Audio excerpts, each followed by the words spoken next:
Welcome everybody to my hardcore world, where we are on a journey to create the biggest fantasy world, based loosely, very loosely, off of Tolkien's Second Age of the Lord of the Rings. And approaching day 700, we've actually made some insane progress in this world already. And into today's video, we're going to be moving out of our first starter home to transform it into its intended purpose of turning it into the ultimate Dwarven farm factory thing. Now, before I get into the video, please consider hitting that sub button as it greatly helps me out. However, let's just jump into it. But in order to make life easier for us throughout this video, we're gonna have to clear out these rooms, so we're gonna get mining. And as one of my favorite things to say, it's time to repair the tools. So I'll see you in about half an hour. And now back to mining, and that's one room down, on to the next one. And we've now got the second room done, which means we can move on and start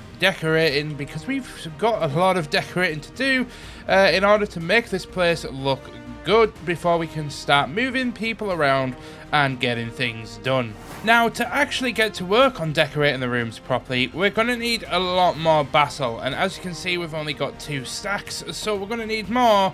However, I got rid of the nether portal, so let's rebuild it and head into the nether and do some mining.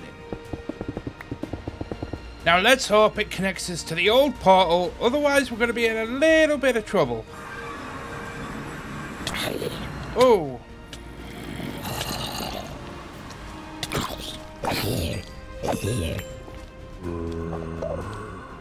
Oh, well that was unexpected. We're now back down into the level where we were mining for ancient debris. The road goes ever on and on, all the way down the corridor. Na, na, na, na, na, na, na.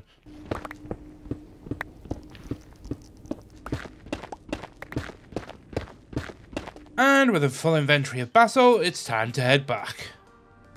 But definitely not before stopping to mine all these little gold nuggets, because these are going to be super handy, as we're not really that rich in gold at the moment, which for a dwarf is a little bit embarrassing. Place the basalt into the chest. I know there's a... there we go. Place down all the old ingots, the gold ingots. And that makes a total of 65 ingots. That is insane. So we can go ahead and make a couple of golden blocks. And now we've got a bit of a stack. So we're getting there in becoming much richer in gold, which is always a good thing to be. So now we can get to work and get building the interior in here. So it's going to help us move around much easier. We need to start with a staircase. However, I have kind of ran into a very big problem. You see, this room looks sizable, and you'd think, oh yeah, there's plenty of room in here to build a staircase and do everything we need. Now, unless if I built the staircase at the outside of the room and then built all the storage in the center of the room, the only other way that I could see doing this is by building a pillar and building like a square spiral staircase going up from the bottom floor around it. However, what we have to keep in mind is that I have to save at least 5 blocks space from the wall for the automatic sorting system for the chests for the farm. So when you actually account for 5 blocks and then you account for the 2 blocks for the chest, there's actually only about 3 or 4 block distance from the stairway. So we don't have too much room to play with, unfortunately, moving forward. So yeah, I just thought I'd mention that, but we're going to get to work on getting this built.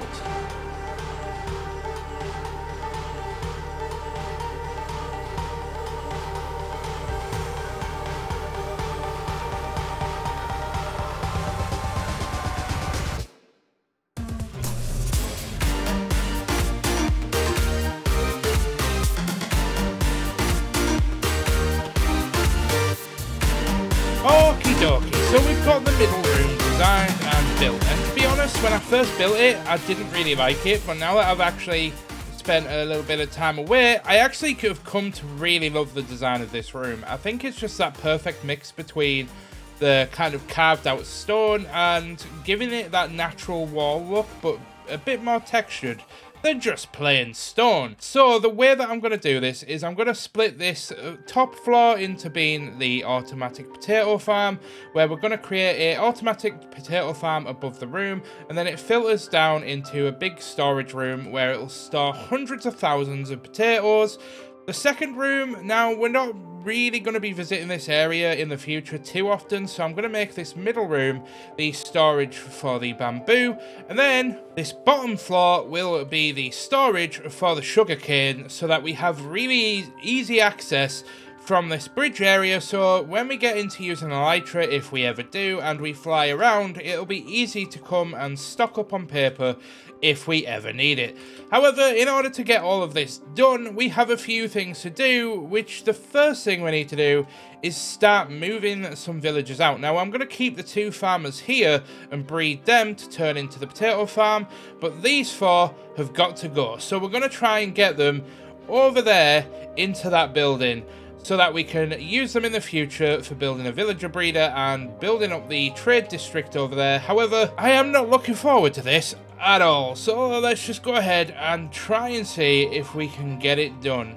And the method we're going for is basically just creating one solid bridge across to hopefully get them over in a boat so that we can just drop them off. But I am really not risking trying to take them over the bridge below us, because as you can see, there's a lot of skeletons and zombies down there and creepers. So yeah, let's just do this method. Now it's time to try and get villager number 1 into the boat. This is probably not going to go very well, but you never know. So let's just block him in. Hopefully he won't be able to get out of this, although I imagine he probably can. So we might need to double this up temporarily. Oh, and it's also probably worth mentioning at this point, this guy, literally, I swear to God, look at this. We got mending on our first book, and I spent 45 minutes trying to get mending by cycling out the trades, only to unlock mending again. What is this madness? Would you care to get in boat, please? Get in boat, please. Please get in boat. Hello, please get in boat. Hey, finally. I bet you've never seen a dwarf transport a villager like this before. Yeah, here on the Mickey T channel, we like to do things a little bit differently than most people, most of the time. And then, in theory, if we drop down here, we shouldn't take damage. I agree. Now we just need to get him into here and stop you from hitting my villager. Thank you very much. Now we'll leave you there for a second. Time to get the second villager across. Villager go. Brr, brr, brr. Care to get in, Bob? Please? Please? We can be best friends if you just get in the boat. Aha, there we are. On the way. There you are, you're in. So now we can head back again. There's always bloody one. The last villager as well. On guard. Oh, there's more than one. There was 3 of them. Whoa. I'll just temporarily light this up. And we'll temporarily block this up. But that's the end of transporting those villagers. So we'll come back to this section hopefully later on. But for now, let's go back and focus on getting this potato farm done. I'm going to use the same design that I actually showcased in my previous season.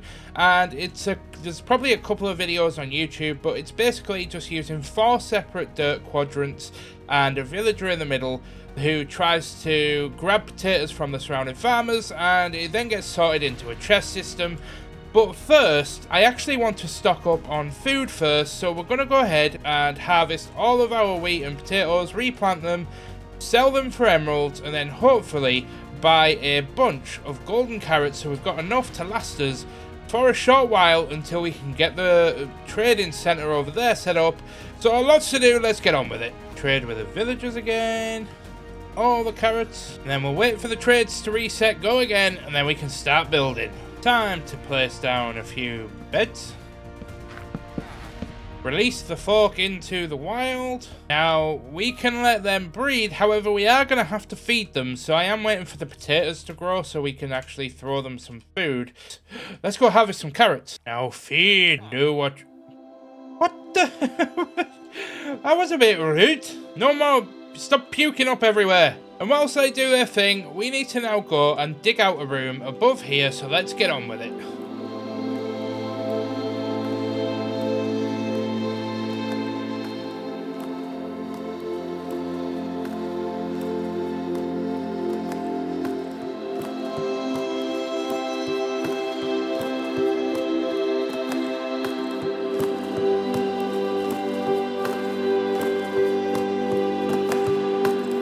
Well, we have our potato farm done and our carrot farm also done, but this one's probably going to take a little bit longer to get fully established because we did run out of carrots and I forgot to replant them. So this one's probably going to take a while, but it's no big deal. But what is a big deal is we now have to get all of this moved out of here so that we can transform it into a storage room for the potatoes and for the carrots. Now, I haven't actually got another base to actually move this to, but what I decided I was going to do temporarily is the octagon-shaped building that we made in the last episode is going to become our temporary storage house until we can expand the city in the next episode. So, let's just go ahead and get all of these chests moved out. Now, it's not going to be a particularly easy grand gesture, as we're going to be doing a lot of backwards and forwards in, so let's time-lapse it again.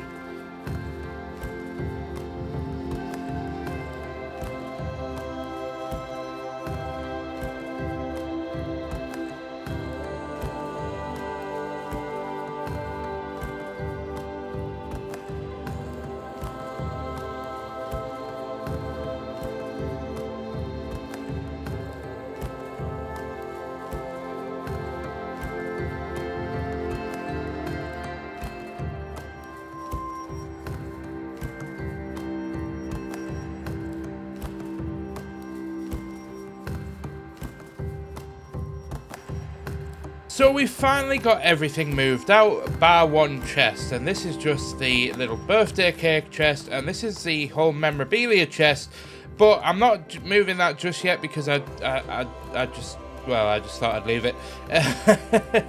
No particular reason at all, to be honest. I'm just being lazy. One chest after all of them, and that's when I chose to be lazy.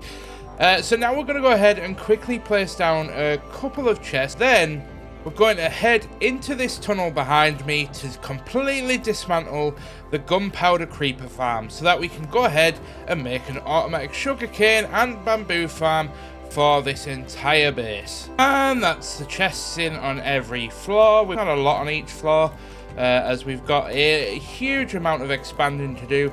But I'm not going to do it straight away. I'm kind of going to expand throughout the series as we need it.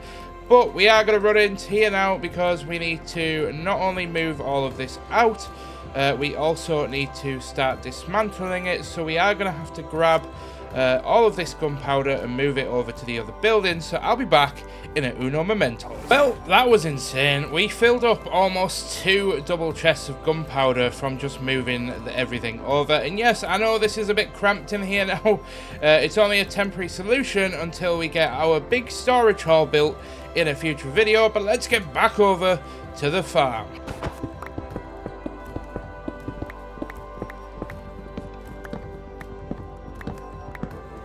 Well, we've finally dismantled it. No, that's just my brain. We've dismantled it, and there's it all lit up.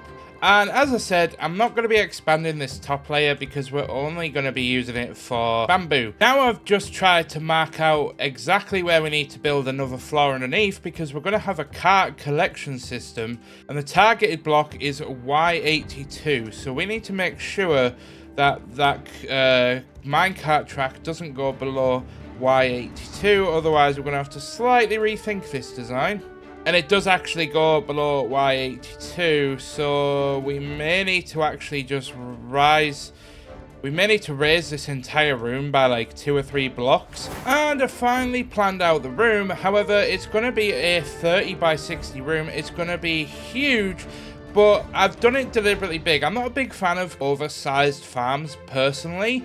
It's just a personal preference. However, I actually do think we're going to need a really big farm as we play through this, because not only am I thinking ahead for rockets if we ever get around to getting an elytra, but, which I am planning on doing, by the way. Please stop pressuring me in the comments, please. Thank you. But we are also wanting to use it to get paper to trade with librarians. However, we need to go ahead and get on with digging out this whole area behind me, and then we need to go and AFK for some iron. So I'll be back in a bit with some resources once I'm nice and rich.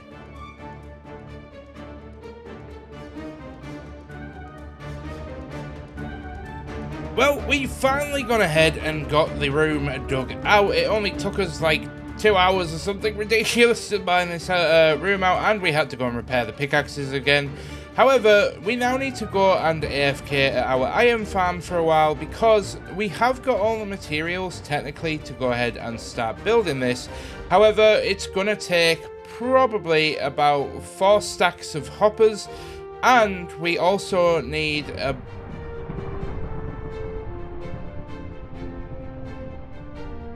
Do you mind? I'm trying to film here. Overall, we're going to need at least an inventory full of iron just to get this all done. So let's head over to the iron farm. Now, this is going to take a while, so we're going to take a quick break and just stand here whilst this does its thing. Not typically a big fan of AFKing, but sometimes you gotta do what you gotta do.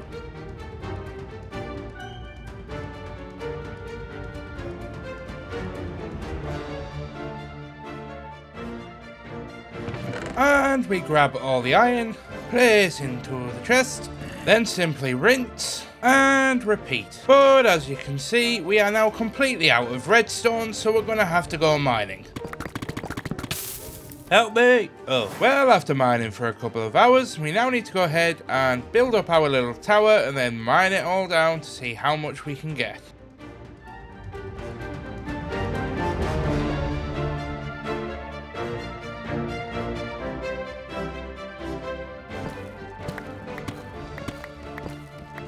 Now to make more observers. Now time to head back to the nether for some nether quartz. Pickaxe go burr.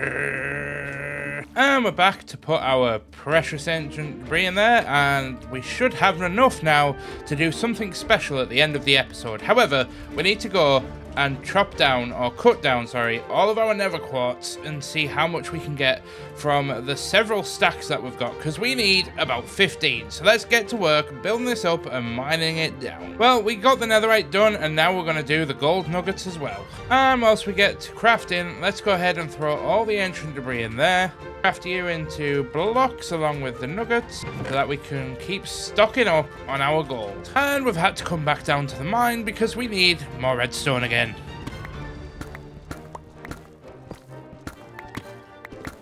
Still think we're going to need a ton more redstone, but we do need to kind of get a move on. So I'm now over here just coming to get some cobblestone, which we need for making the observers and the piston. Run over to the crafting bench, which we should probably move a little bit closer. And there we have 2 more stacks of observers, and now we just have to rinse and repeat until we have 12 more. And it only took us 1,500 blocks of redstone ore to get enough redstone in order to make all of the observers, the actual redstone needed to build, and the redstone for pistons. So we can go ahead and start making the pistons. Never mind, we ran out of cobble because I forgot to get more, so I'll be back in a second.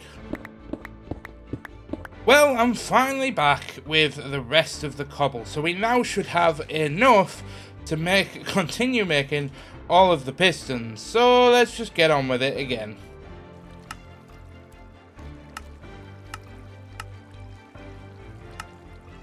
Now we have to go ahead and make a bunch of chests so that we can make a load of hoppers. We're literally going to need about the same amount of hoppers as we have observers, so it's about to get very expensive. And in true Mickey T fashion, we have to go and gather some more wood. So again, we'll be back in a second.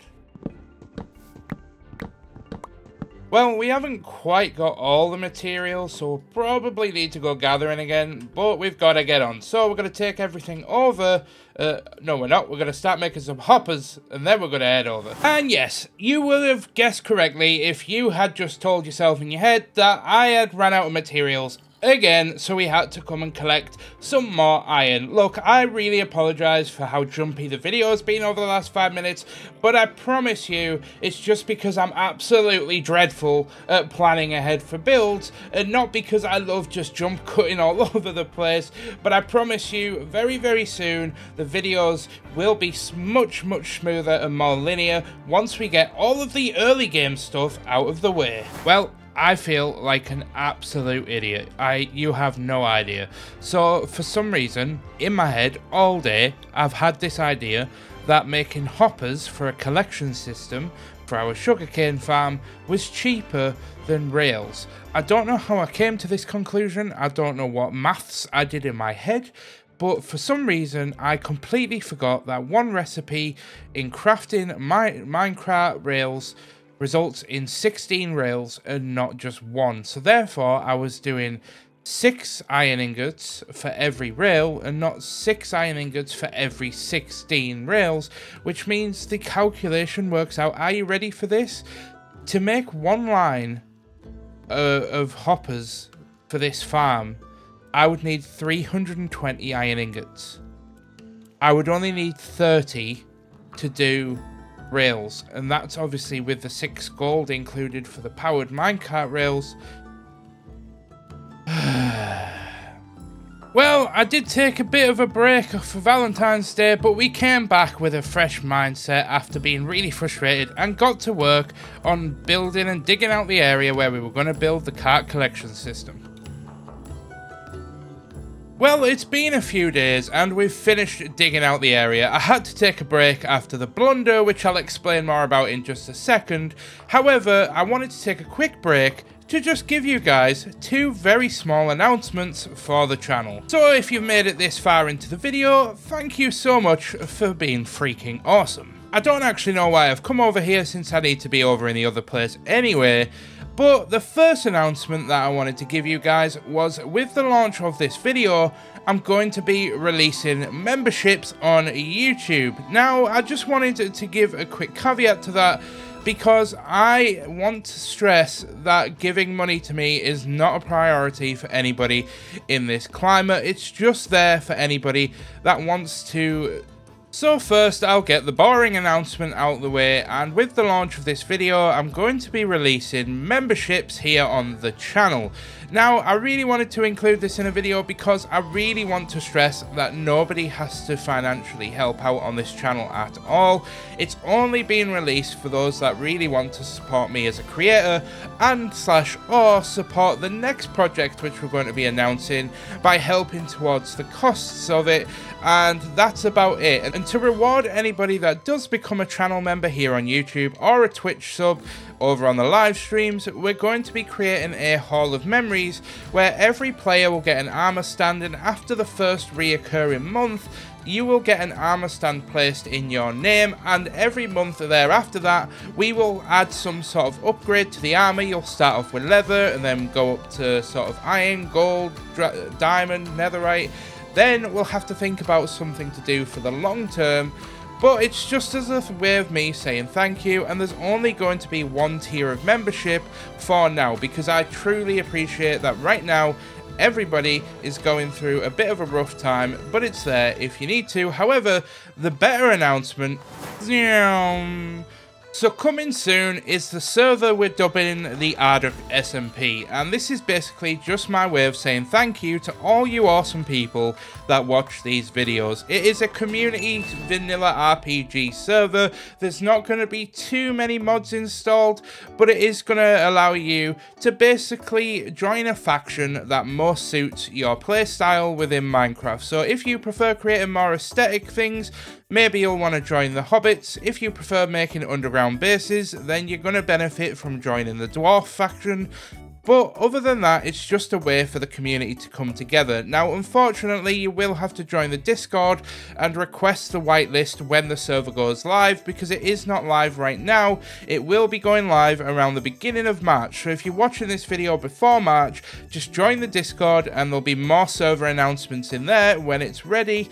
However, for now, you can just bask in the excitement of potentially being able to join one of the most wholesome communities and join our server. And it'll be free, and it'll be very, very minimal. There won't be any pay to win aspects on the server at all. But other than that, it's just for you to have fun. Anyway, we're now back in our hardcore world, and yes, so to summarize, I'm releasing a membership tier with this video, which will help support me as a content creator, but also help support the server. However, we need to get back over to the building, because we need to get these 2 farms complete using all these materials that we've literally spent the last week gathering. I am so happy to get to this point. So we could finally get to work on building the farm, and this is what the entire episode has been leading up to. It took so many resources and so many hours. We're talking literally a week and a half of just constant mining for redstone and gathering cobblestone and wood. I would really appreciate a like on this video just for the sheer scale of this farm, and part of me does think it's a little bit unnecessary the size, but I do think we are probably going to utilize all of the paper for fireworks, as well as sell the paper for emeralds and keep things repaired whilst we're working at the base, instead of running over to the watchtower all the time. But I've had a very rough week, so I apologise for how rushed the video is, but you guys are absolutely awesome. Well, it may need lighting up a bit, as creepers have already pushed me back a little bit by blowing half the farm up. But we've got about a stack and a half of sugarcane in, and unfortunately I ran out of sugarcane. So we're going to leave the farm there. Now, I want to thank everybody for watching very quickly, as I actually have to leave this here right now and head out. But before we do, I'm just going to head back to our base so we can do something very quickly. Now we're back at the base, we're going to grab our nether scrap, make all of them into 11 ingots. And with our upgrade tablets, we're going to come all the way over here. I just want to do this for the sake of content, so it's absolutely fine. And we're going to go you, and you. And then we're going to get the cover me in debris achievement. And there we are. Looking swagadoodle. Then we're just going to quickly go through and put all of the netherite upgrades on all of our tools. There's a serious dedication achievement, but that's not it. There's one more thing we're going to do, which some of you will have probably already cottoned on, but we're going to go ahead and turn us into a serious dwarf by putting in some golden ingots. And then we're going to go ahead and trim all of our armor with gold, and then we're going to go and put this all on. This is the first time I have ever trimmed armor in this game, and with the shaders it glows, and oh my god, do I look like a awesome rich little dwarf that's not so rich. But that's going to be it, guys. Thank you so much for watching. I'm sorry that it's been a very, very quick outro, but unfortunately, I've got to run. I've got to render everything, and then I've got to get ready to go to a Mendy celebration for a friend's wedding. So I will see you guys in the next one. Thank you for watching. I'll see you guys later. Goodbye.